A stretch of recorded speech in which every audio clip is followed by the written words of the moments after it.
Untuk mendukung tutorial komputer, kalian bisa mengklik subscribe. Halo, selamat datang di tutorial komputer.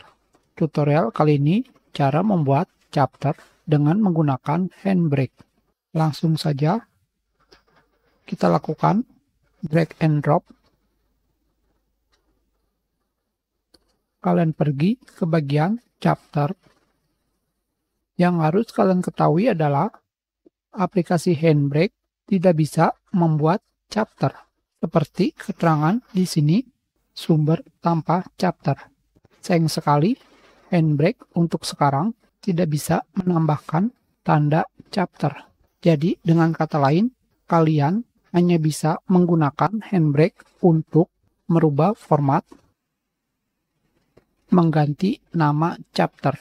Kita masukkan video yang sebelumnya.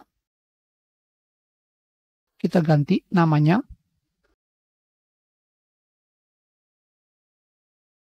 Hanya seperti ini saja. Sekarang kita lakukan start encode. Sudah selesai. Sekarang kita lihat videonya.